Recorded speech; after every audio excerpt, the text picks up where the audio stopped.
The live TV, सच सबसे आगे।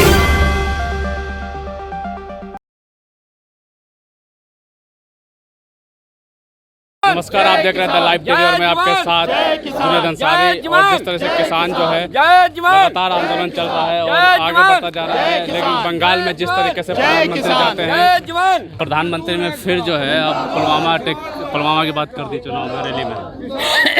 नहीं, प्रधानमंत्री के पास इन बातों के अलावा क्या ही है, लेकिन पूछ तो ये लिया जाए कि पुलवामा किसने कराया और 1.5 साल में जब तुमने उसकी चार्जशीट फाइल करी है तो उसमें किसको दोषी बनाया तुमने? ये भी तो प्रधानमंत्री को बताना चाहिए। क्या केवल जो है जो जवान हैं उनकी शहादत पर केवल राजनीति ही करते हो, वोट ही मांगते हो, या ये भी बताओगे कि पुलवामा अटैक के लिए असली जिम्मेदार कौन है और जो जिम्मेदार हैं उनके खिलाफ आपने आज तक क्या कार्रवाई की? जो हमारे सीआरपीएफ के 44 जवान शहीद हुए, आज उनके परिवारों की हालत क्या है, उसके विषय में भी कभी जाके देखा है? कभी पूछा है उनसे? सोचा है कि वो किस स्थिति में जी रहे हैं?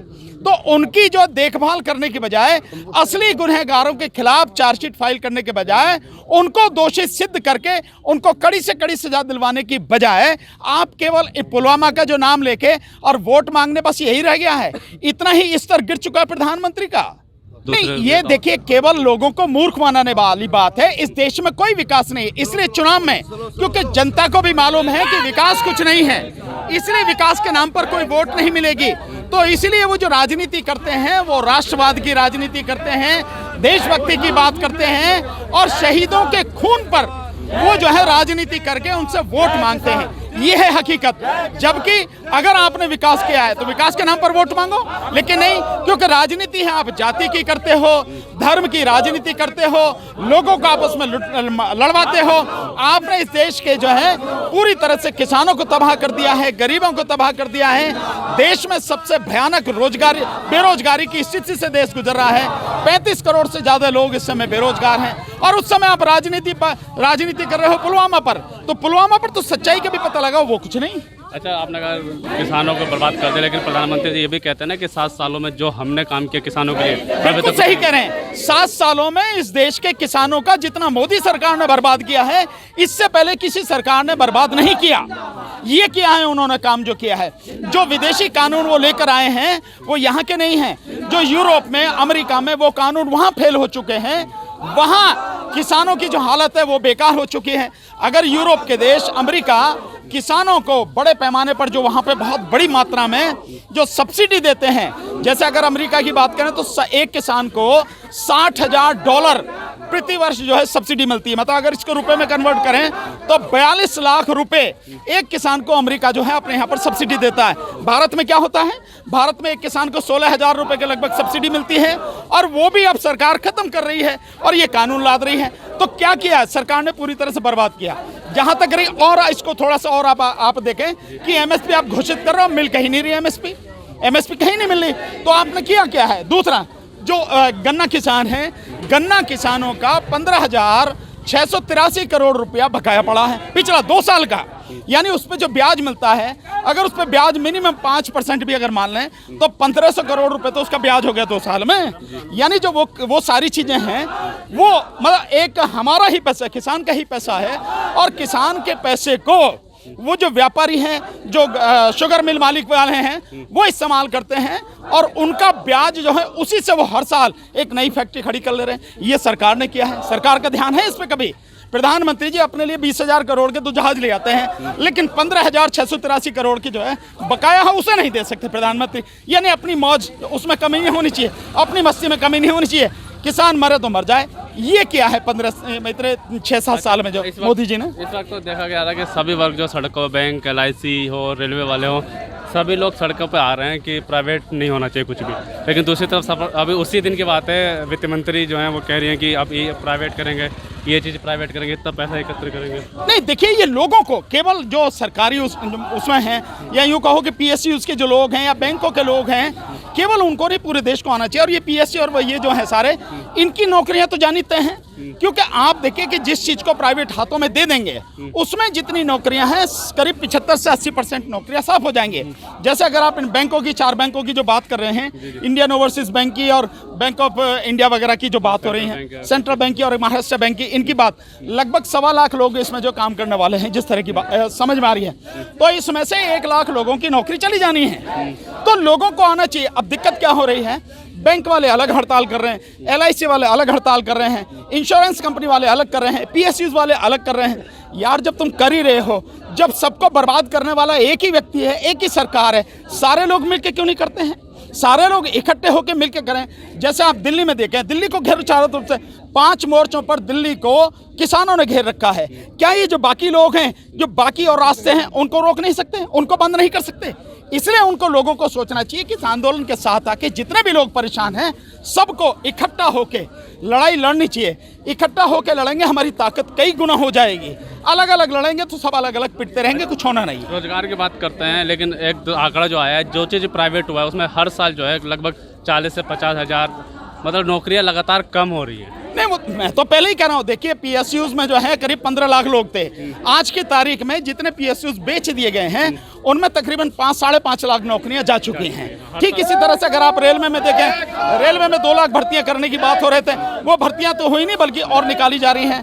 तो रेलवे में जो टोटल 14 लाख के लगभग लोग हैं, रेलवे का जिस तरह से निजीकरण किया जा रहा है, ये ज़्यादा से ज़्यादा इसमें 1-2 लाख लोग बचेंगे, बाकी सबकी नौकरियां जानी हैं। हर साल लगातार इसका आंकड़ा बढ़ता जा रहा है। नहीं, वो बढ़ेगा ही, और वो इसलिए बढ़ रहा है कि सरकार को समझ में आ रहा है कि ये जो लोग हैं इस देश के लोग डरपोक लोग हैं। इस देश के लोग डरे हुए लोग हैं, जो बिलों में घुस के बैठे रहते हैं, सड़क पर आकर अपने हक की लड़ाई लड़ते हैं। इससे सरकार जो मनमानी कर रही है वो करती चली जा रही है। तो 1 से 10 दिन करीब होने वाले हैं किसानों। बिल्कुल नहीं, किसान की तो बात ही छोड़ दी है। किसान के लिए 110 दिन हो या और 110 दिन हो या उसके आगे भी हो, किसान पे कोई फर्क नहीं पड़ता। हम तो जैसे गाँव में बैठे ऐसे यहाँ बैठे अपने, हमें कोई दिक्कत नहीं है। और भैया हम तो रोटी खा ले, नमकीन रोटी सूखी खाने वाले लोग हैं। निश्चित रूप से हम अपनी लड़ाई पूरी ताकत से लड़ेंगे और हम इस लड़ाई को जीतेंगे। किसान की तो कोई चिंता वाली कोई बात ही नहीं है, किसान तो जीतेगा ही जीता है। लेकिन दिक्कत उनकी है कि बाकी सारे जो लोग हैं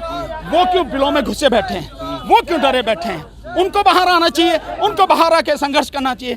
और बेहतर ये होगा सब लोग मिलकर संघर्ष करें तो जीत बहुत जल्दी मिलेगी। अलग अलग करेंगे तो पता नहीं कितना समय लगेगा। ये कह रहे हैं कि अर्थव्यवस्था डाउन हो रही है, इस चक्कर में बेच कर अर्थव्यवस्था ठीक करने की कोशिश की जाती है। बेच के कभी अर्थव्यवस्था सही होती है क्या? मेहनत करके, कमा के, उत्पादन बढ़ा के वह अर्थव्यवस्था सही होती है।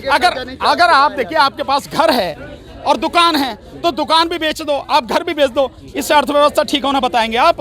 अर्थव्यवस्था ठीक जब होगी कि जब दुकान में व्यापार चलने लगे, व्यापार उसका बढ़े, घर भी बचा रहे, दुकान भी बची रहे और व्यापार चलता रहे, इनकम बढ़ती रहे, तब होती है तरक्की, तब अर्थव्यवस्था अच्छी होती है।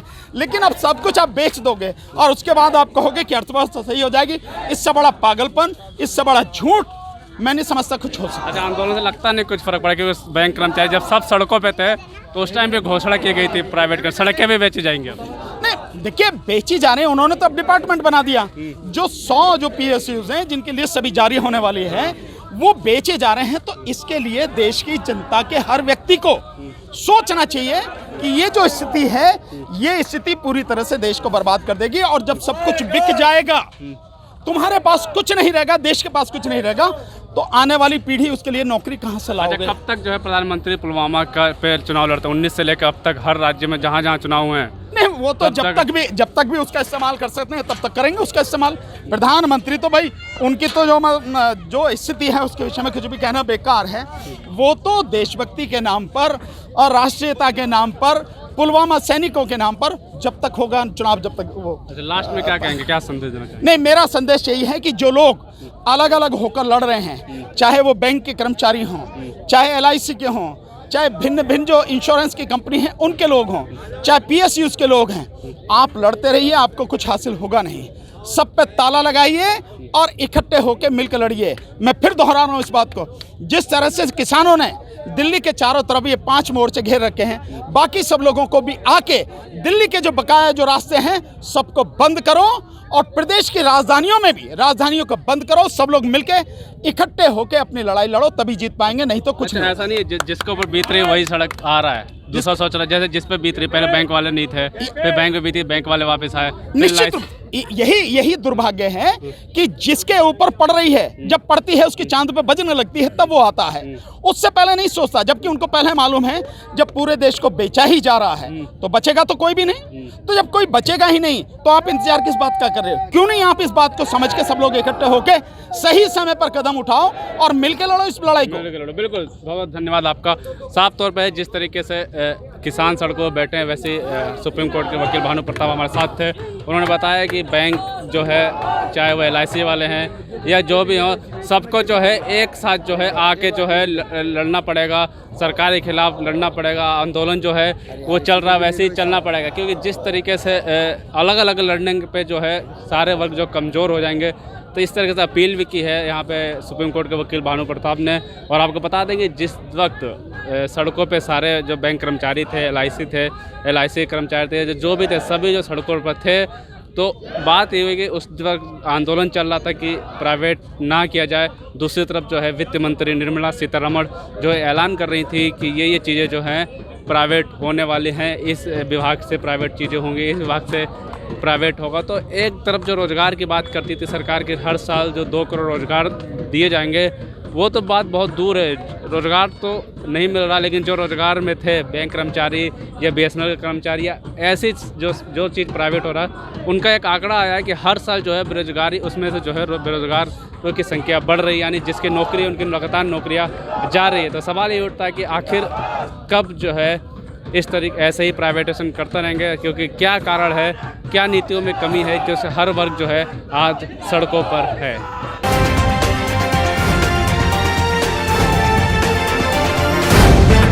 द लाइव टीवी, सच सबसे आगे।